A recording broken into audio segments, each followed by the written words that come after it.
Gun control, gun control, gun control. That appears to be the phrase of the week for Democrats and leftists as they lose their minds over another shooting supposedly carried out by another racist white man. Even though one was white, but not racist, and the other wasn't white, but was racist. Or, well, at least racist if woke leftists applied the same criteria to a group of murdered white people. But yes, the man wasn't white. Sure, his skin looks white, but sorry, Democrats and leftists, the man's from Syria. So, he's a person of color. I didn't make the rules, you did. Anyways, more shootings have happened and of course been amplified by the media as a reason to demand more gun control. Now, that's not to downplay people being murdered in these shootings. It's always a tragedy. It's just always odd that when these stories get shared by the media, the usual suspects get up in arms and start demanding something to be done.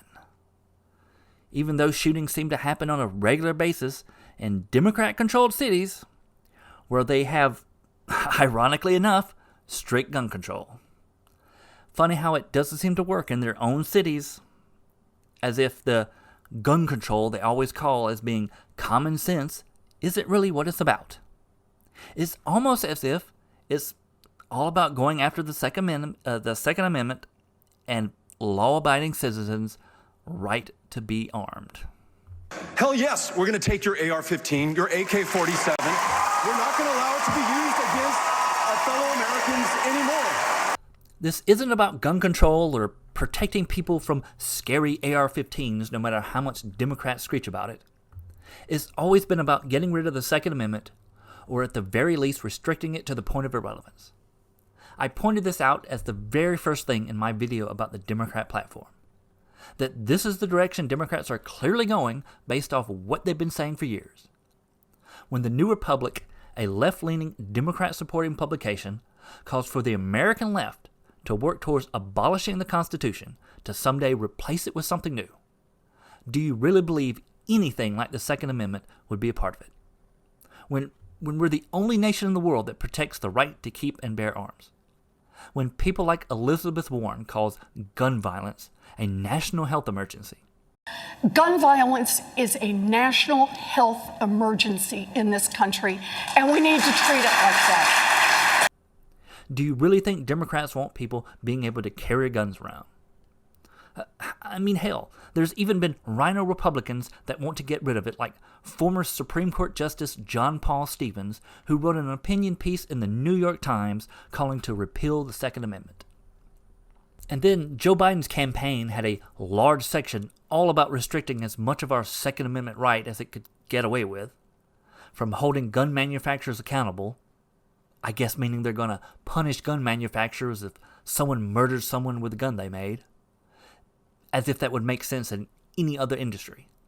Should we be punishing Ford if someone runs over someone with an F-150? Of course not. Anyone with any sense would think that's absurd. So why would we do it with a gun? It's because Democrats want to punish the people who make the guns they want to ban, which is exactly what Biden wants to do. Ban what he calls assault weapons and high-capacity magazines. We can ban assault weapons and high-capacity magazines. Then going further than just a ban on these things, Biden wants to ban the manufacture and sale of assault weapons and high-capacity magazines, citing one of the most retarded justifications that I've ever heard from Democrats use, that federal law prevents hunters from hunting game birds with more than 3 shells in their shotguns, meaning our federal law does more to protect ducks than children. They actually put that on their campaign website. Let me make this very clear so even Democrats can understand. Murder is illegal. That includes murdering children. What more do you want? But of course, we know this has nothing to do with children. It's just another moral appeal of, won't somebody please think of the children? That Democrats will use to try to restrict our Second Amendment rights.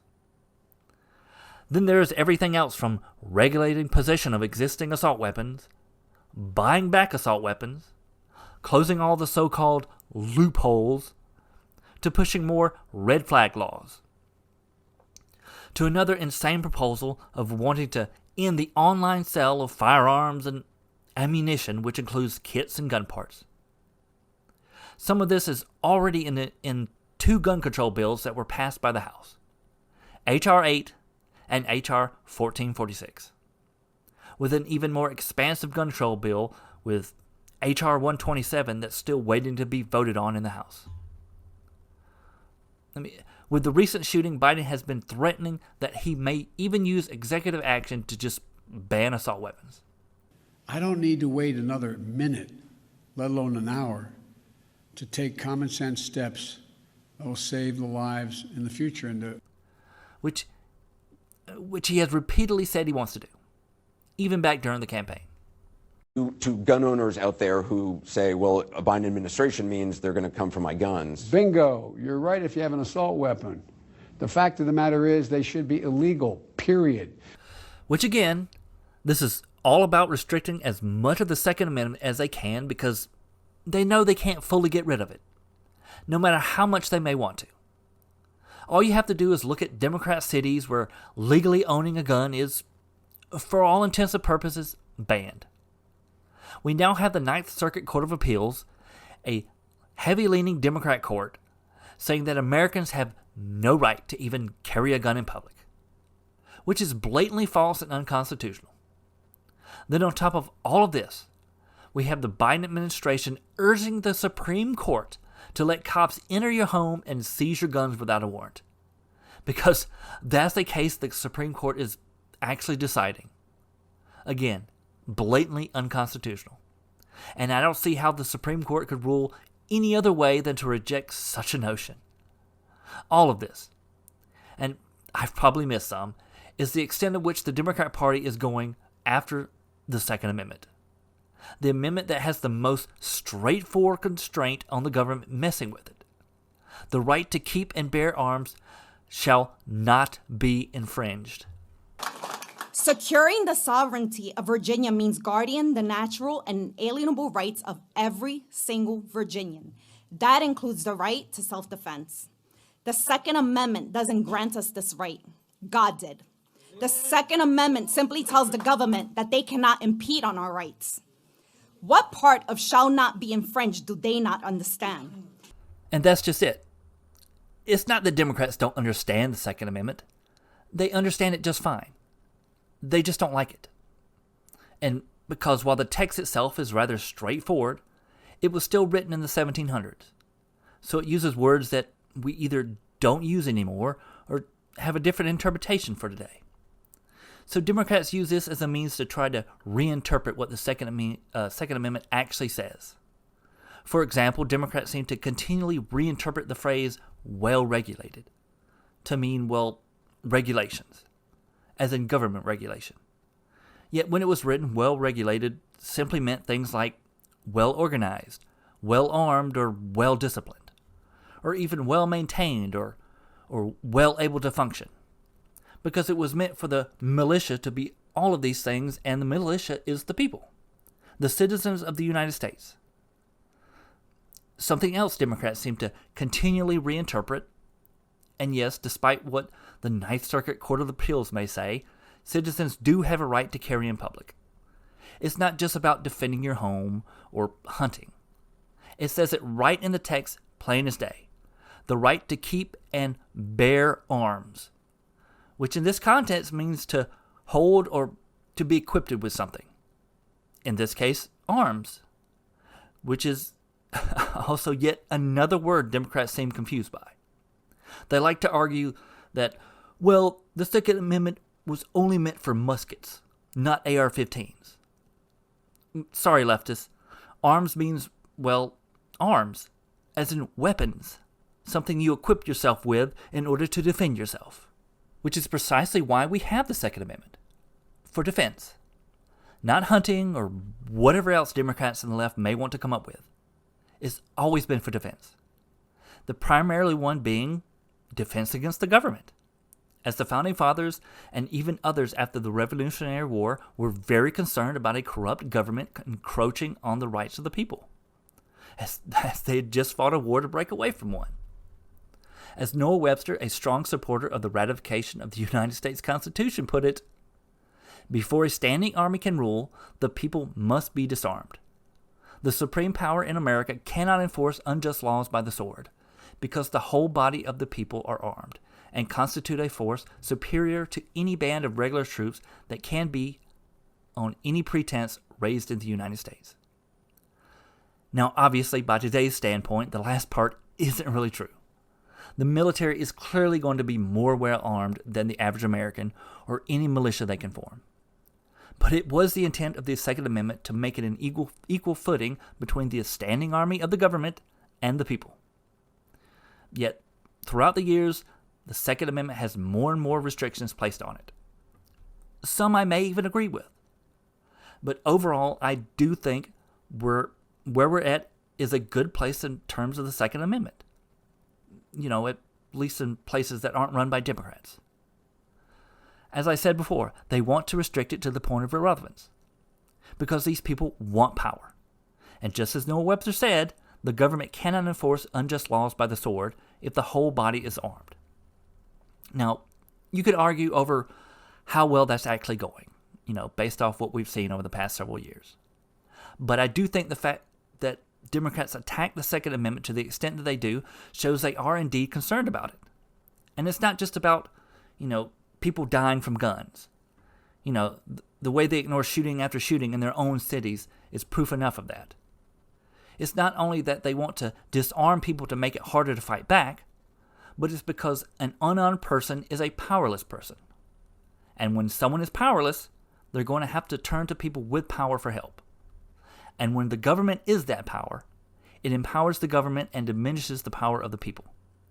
Because that's what being armed is. It's giving yourself power. Not being helpless in a situation when someone is threatening you. It's putting the responsibility of your own protection in your own hands rather than relying on someone or something to protect you. Namely the government or a police officer. And when you're in a world where judges have actually ruled that police officers have no legal duty to protect individual citizens from harm, unless they're in their custody, it really is the individual citizens that's responsible for their own safety. And yet Democrats and leftists continue to try to make it harder and harder for law-abiding citizens to protect themselves, making them have to rely on a government that can only try to protect them by passing laws that criminals will obviously ignore. Because a law can't protect you. A law is not a shield. A law is not a substitute for arms. I mean, just imagine during the shooting that just occurred in Colorado. After the first person was shot, if all the other people who were killed had pulled out firearms to defend themselves, or even just a few of them, would things have been different? We do know one of them was a police officer. Did he ever get to draw his firearm and fire back? We don't know. Overall, we can't really say for sure what could have changed. But we can certainly look at examples where a shooter has entered a place where they may have thought people were unarmed, but was immediately met with people carrying. What might be called the good guy with a gun. Live stream video captures the moment a gunman wearing a dark hoodie emerges from a back pew, drawing his gun and firing inside this Texas church during Sunday morning service. The gunshots sparking panic in the pews, worshipers seen ducking for cover, one man covering his wife with his own body. 6 seconds into the shooting, 2 members of the church security team returned fire, hitting the gunman, dropping him to the ground. The 911 calls came shortly before 11 a.m. Active threat, 1900 South Las Vegas Trail. Inside the church, at least 5 other parishioners pulled out handguns and carefully approached the fallen gunman. One man kicks away his gun and picks it up. It was a sad thing that he had to come into the congregation and hurt people, and it's a sad thing that we had to hurt him. We're going to need help with patient care. 2 churchgoers and the gunman were killed. The citizens who were inside that church undoubtedly saved 242 other parishioners.